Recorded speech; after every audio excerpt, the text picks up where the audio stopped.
And this is where I started to understand the whole 50% you live, 50% you don't.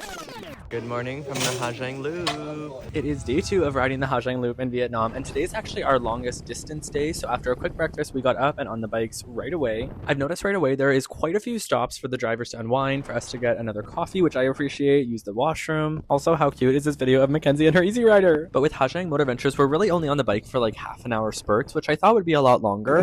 Having my Vietnamese coffee with this view.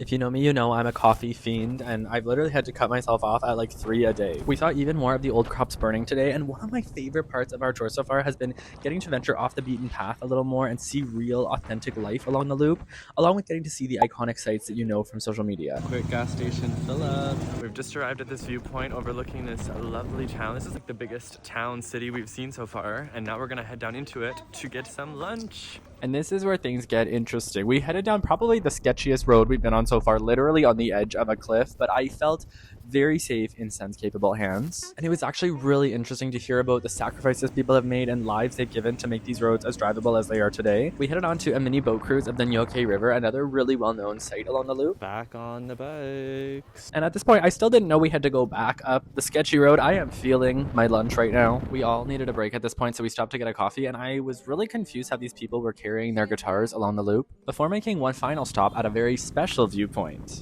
We are currently able to see the border of China, not on the border, but we can see it. Hey China. We continued to bike further down to our accommodation for the night, which I had high expectations for after last night's. We have just arrived at our second accommodation here, night 2 of the Ha Giang Loop, and look at how stunning this is. The honeymoon suite for Mackenzie and I. Look at this porthole to the beautiful Vietnam.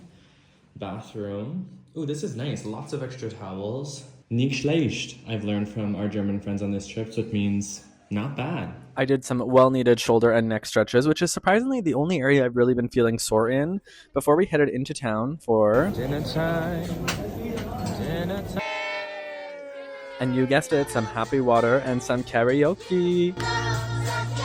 There were some other groups from the loop there, and I personally loved hearing the songs in Vietnamese and even guest appearances from some other languages as well. And our final plan on the itinerary for the night was to head to a night market, which turned out to be a bit of a night party with a bonfire and singing and dancing. We taught the locals the Macarena and they loved it. They were filming TikToks and their dancing was incredible, so I'm adding that to the list of what Vietnamese people are incredible at. Follow along to see what we get up to on day 3.